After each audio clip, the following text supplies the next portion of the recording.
even though the Bible calls him gods. Man is not God. There is a difference between God and man. Man cannot decide what is good and what is evil. God decides for man what is good and evil. Man rules accordingly. I love you. I love you. I love you, Lord, today. Because you care for me in such a special way. And yes, I praise you, I lift you up, and I magnify your name. That is why my heart is filled with praise. Say it out. I love you. I love you. I love you. I love you, Lord, today. Because you cared for me in such a special way. And yes, I praise you, I lift you up, and I magnify your name. That is why my heart is filled with praise. My heart,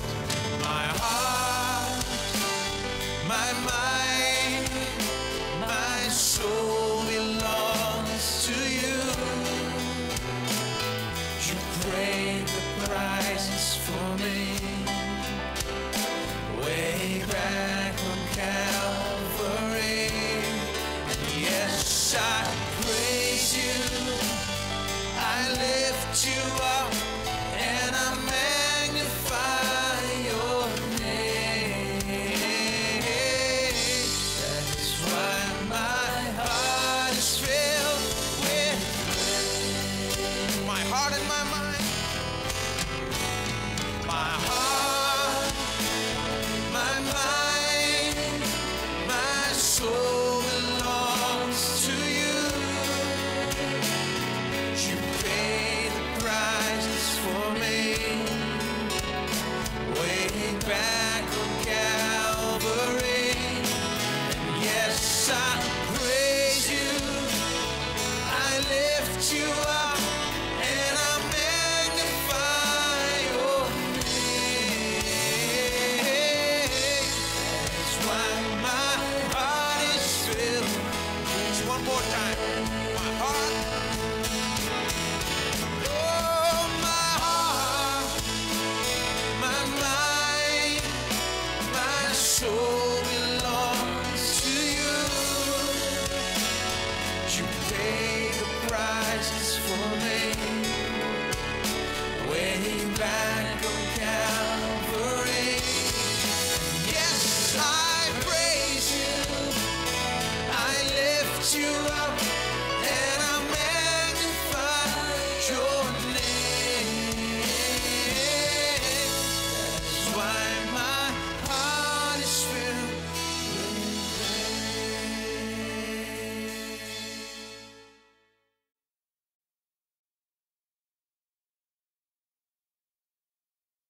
It's better in life to get God's perspective.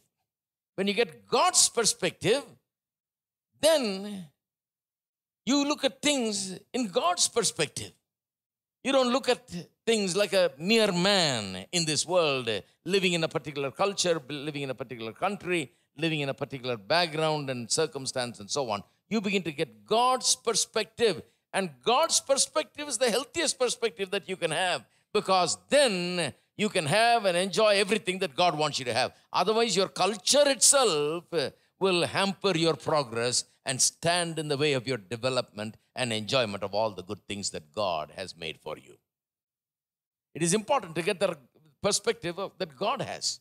What kind of a life that God wants us to have? God wants us to have the Garden of Eden kind of life. He has no second plan. He has no other plans. God then and now has only the Garden of Eden in mind. That is why when man sinned, man was sent out of the Garden of Eden. But God was in the work of redemption, trying to bring him back into the Garden of Eden. That is why during the people of Israel's days in Egypt, when they were in slavery, suffering in poverty and want and nothingness, they were trampled upon, ill-treated. God goes out to them and says, come, I will take you out of this land and take you to a land that is flowing with milk and honey, a large and vast land flowing with milk and honey. The Bible says he went and prepared it for them. Of all the good lands that were available, he chose one, a very wonderful land, and blessed that land with everything and prepared it for them, and then took the people of Israel and took them in there to live in those houses and eat out of the vineyards and to drink out of those waters. So, again, a Garden of Eden. God takes them into a Garden of Eden only, Garden of Eden kind of life, all the way from slavery into a Garden of Eden kind of life. And in the end, when we go to heaven, don't be surprised if it's very much like the Garden of Eden. If you read the first 2 chapters and then read the last 2 chapters of the Bible, look at the similarity. Heaven is just like the Garden of Eden, because God has nothing in mind other than the Garden of Eden and the life that it represented. The Garden of Eden represented a particular kind of life. Everything in abundance, nothing lacking, nothing missing, nothing broken, beautiful and wonderful. A place which had everything that man would ever need in total abundance. That's the kind of life. That's what Garden of Eden represented. And that is the kind of life that God has for you and for me today. Don't interpret God according to your culture. Don't interpret God according to your background. Don't interpret God according to the situation in which you're in. The Bible is not about your culture and the situation you're in. The Bible is about who you are made to be and what you need to be. You are made in the image and likeness of God, and how you ought to live and what you need to be. That is what the Bible says. The Bible wants to change us from the way we are and take us and make us in the way that we should be. So don't go to the Bible trying to read it so that you can accommodate the Bible to your thing, to your thinking. No, the Bible has come to transform you, to change you. So the devil comes and he says, remember, look at this God.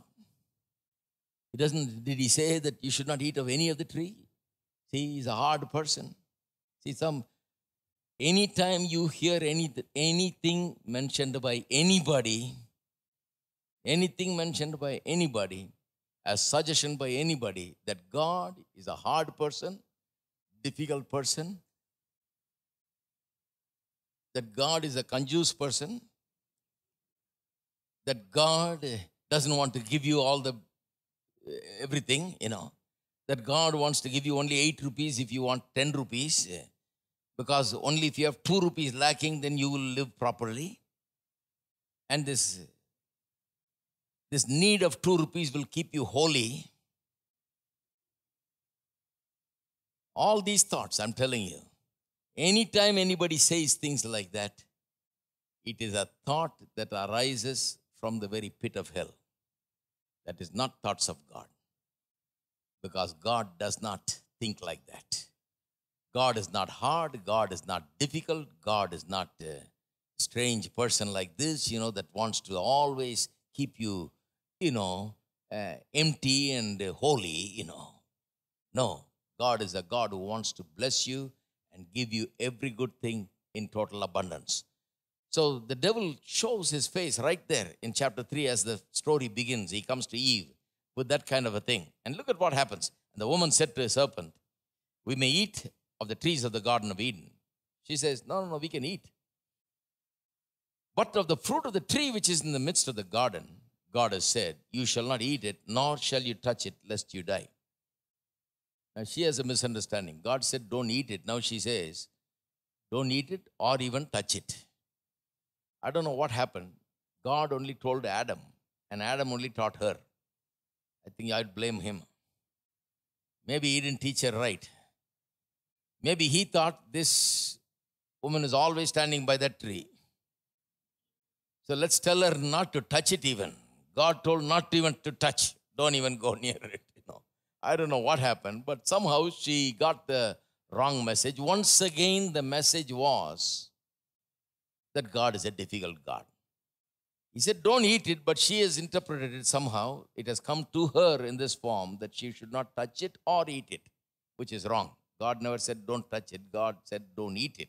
And the reason why he said, don't eat it is this. Listen to this. You shall not eat it, nor shall you touch it, lest you die. Then the serpent said to the woman, you will not surely die.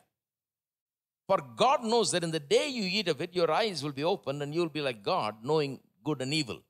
Now think with me on this. How can you tempt a man like how can you tempt people like Adam and Eve? Now, when you talk about temptation, the idea of temptation is based on this, that a person must have a certain need or a desire for something that he does not have and wants to have. And the temptation is based on that. You offer what he does not have and what he wants to have. Therefore, the man is tempted, right? That is how all these scams and all of these things happen. Somebody wants some money or somebody wants something, So you offer him that and he goes for it and he falls for the temptation. What would you tempt Adam and Eve with? Because they had everything. They had everything. Once again, I quote Hebrews chapter 2, verse 9. God has crowned him with glory and honor and put all things under his feet. How much of it was put under his feet? So that nothing was left out. Everything in the whole universe, everything in God's creation is put under man's authority. Now, what more can man ask? There is nothing he did not have. Everything was under his authority. Man possessed everything. Man was the possessor of heaven and earth and everything in it. Sun, moon, and stars are operating for him. Man had everything. You're talking about two people that lived in this world a very happy life, and they had everything. Plus, on top of that, they were not like us in the sense that now we are fallen creatures, in the sense that ever since Adam sinned, sin has entered into the world. And we are all tainted by that sin. So that psalmist says, my mother conceived me in sin. I was made in sin in the womb of my mother, he says. So we are born with a sin nature, so to speak.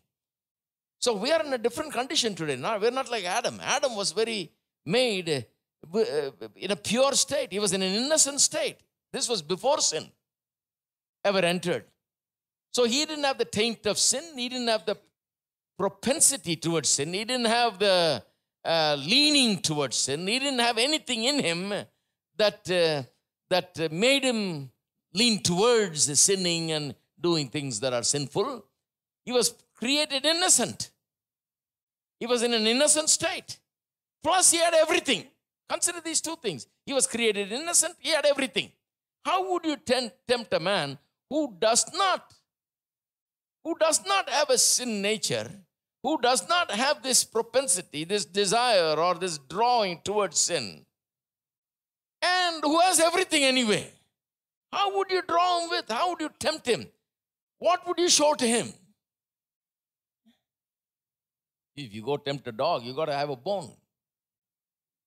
Right?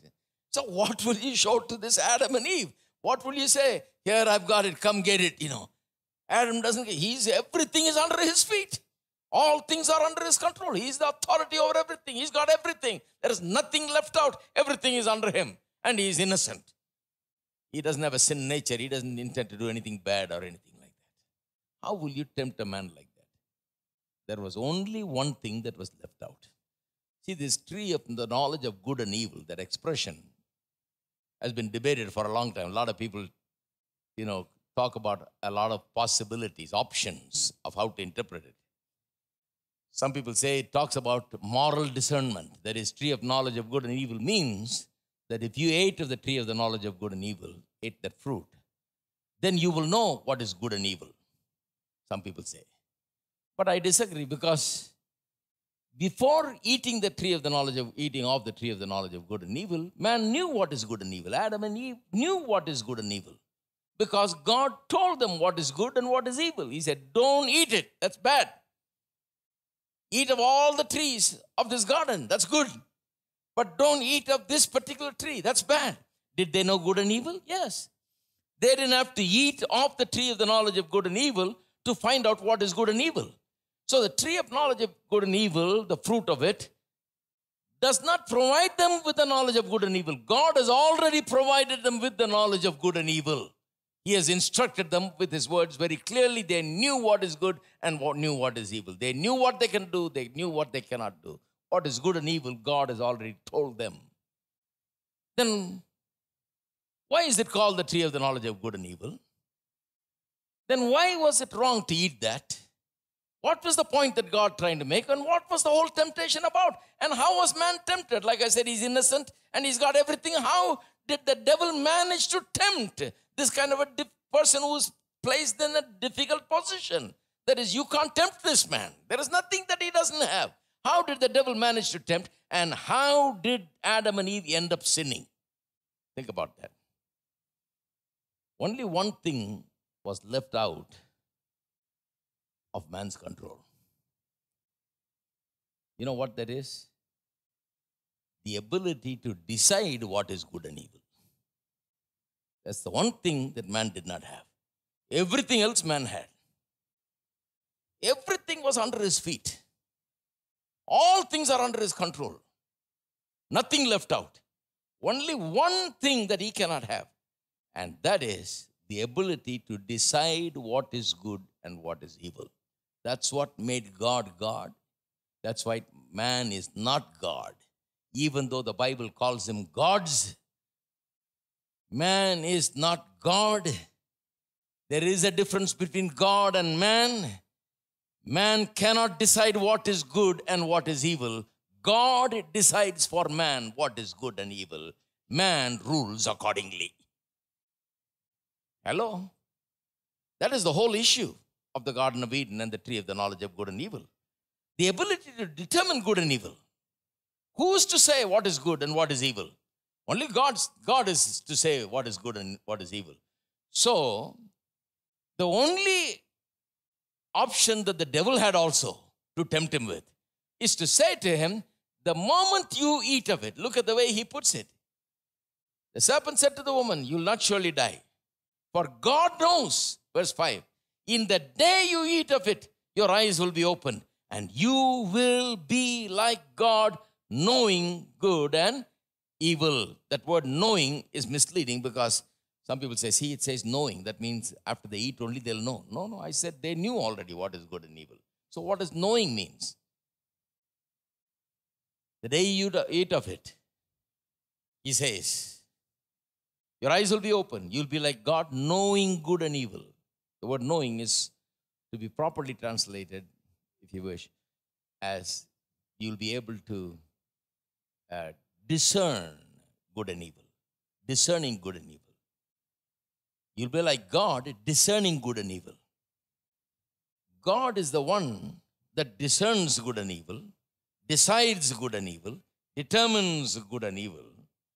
The devil is saying, the moment you eat of it, you will be able to discern, decide, and determine what is good and evil. You can become God. There's one thing that God has in his control, that is this right to decide what is good and what is evil. It'll come to you. Then there's no need for God. You'll be God with a big G.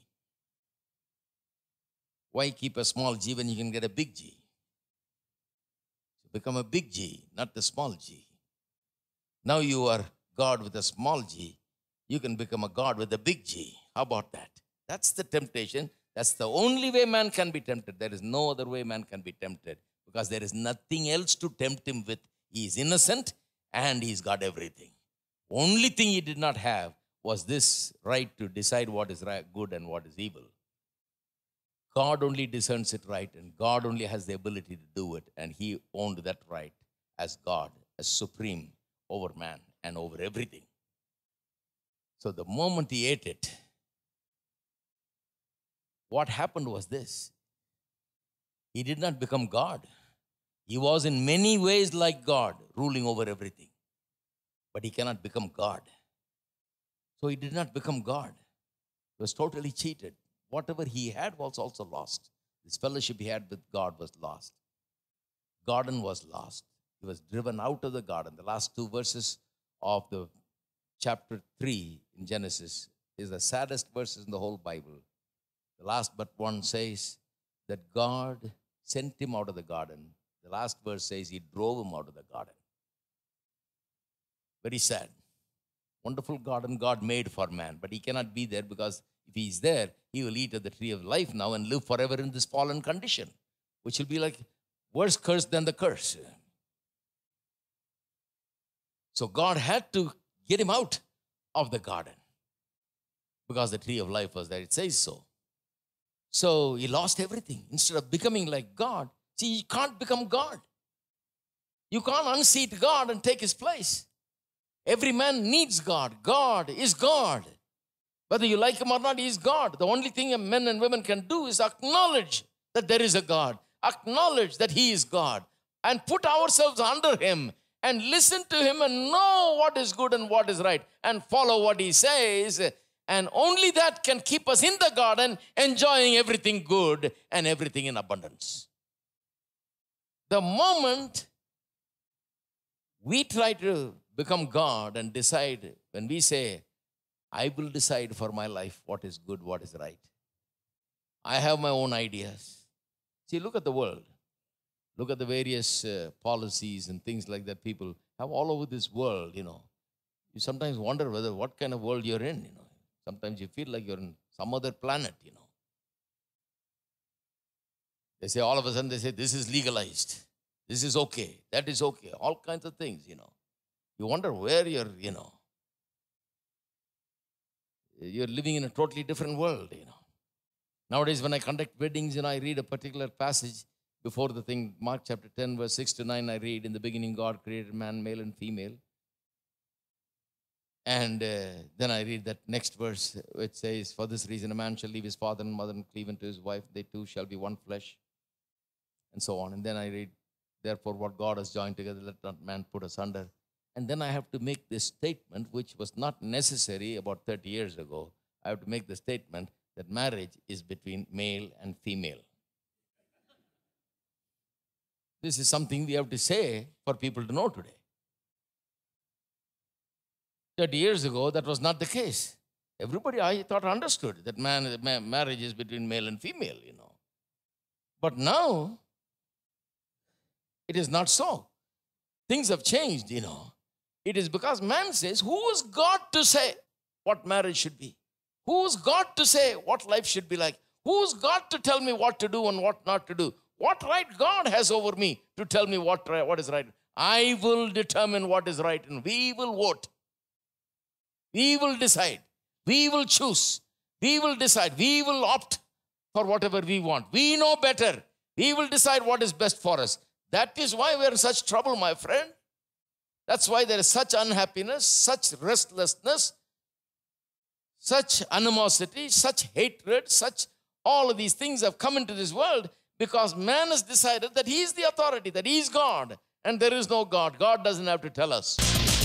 Over sin, he is conquered, hallelujah. He is conquered over death, victorious, hallelujah. Victorious over sickness, he's triumphed, hallelujah. He's triumphed. Jesus reigns over all.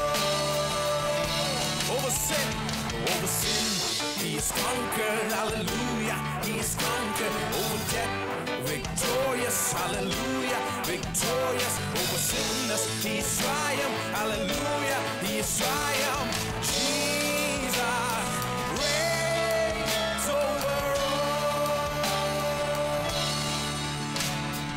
For this purpose, Christ was revealed to destroy all the works of the evil one. Christ in us has overcome.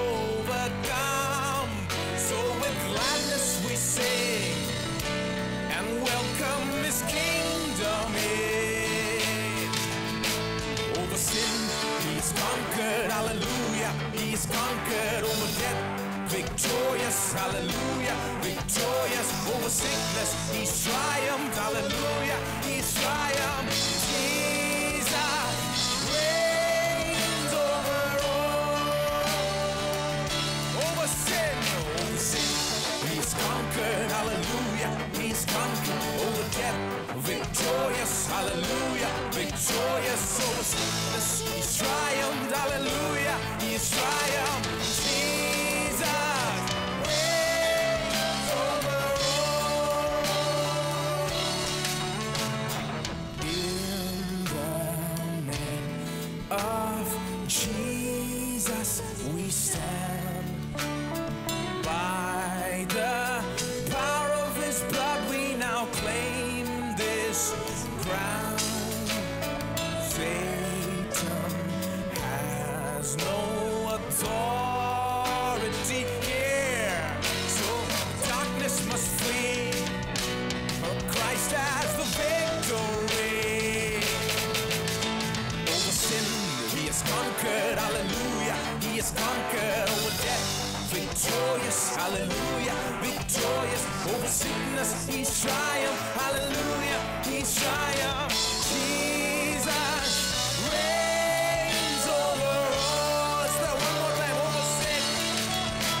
Over sin, he's conquered, hallelujah. He's conquered over death. Victorious, hallelujah, victorious over sickness. He's triumphed, hallelujah, he's triumphed. Jesus reigns over all. Jesus reigns over all. Jesus reigns over